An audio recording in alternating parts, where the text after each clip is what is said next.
സ്വന്തമായ ഒരു ടീമില്ലാഞ്ഞിട്ടും ഫുട്ബോളിനെ അത്ഭുതം പ്രണയിച്ചു എന്നതാണ്.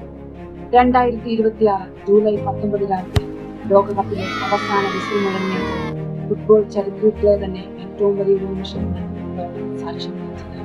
ഫുട്ബോളിനെ ഒരു ഭ്രാന്തമായ ആവേശമായി ഹൃദയങ്ങളിലേക്ക് പകർന്ന കാൽപന്ത് കളിക്കാർ, ഫുട്ബോളിനെ ഒരു കലയായി ഹൃദയങ്ങളിൽ കൊടുത്ത ആരാധകർ, ഓലപ്പന്ത് തട്ടിക്കളിച്ച കുട്ടിക്കാലത്തെ ആരാധനയ്ക്ക് വചനം നൽകിയ ഒട്ടനവധി റെക്കോർഡുകളും വാശിയേറിയ മത്സരങ്ങളുമായി നമ്മുടെ ജീവിതത്തിന്റെ ഭാഗമായി ഇന്ത്യയുടെ ദേശീയ ഗാനം മുഴങ്ങിയിട്ടില്ലാത്ത ലോകകപ്പ് വേദികൾ എന്നിട്ടും അർജന്റീനയ്ക്കും പോർച്ചുഗലിനും ബ്രസീലിനും ജർമ്മനിക്കും ഇറ്റലിക്കുമൊപ്പം മറ്റു പല കൊച്ചു രാജ്യങ്ങൾക്കും വേണ്ടി കൊടികെട്ടി മുദ്രാവാക്യം വിളിച്ചു ഫ്ലെക്സുകൾ ഉയർത്തിയും ആവേശം വാനോളം ഉയർത്തിയ മലയാളികൾ സ്വന്തമായൊരു ടീം ഇല്ലാഞ്ഞിട്ടും ഫുട്ബോളിന്റെ ഉടമയിൽ ഉന്നയിച്ചു.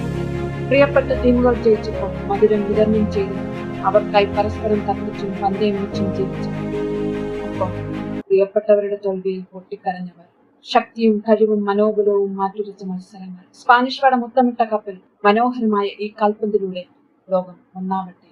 ഫുട്ബോളിന്റെ വിജയം മാനവികതയുടെ കൂടി വിജയം.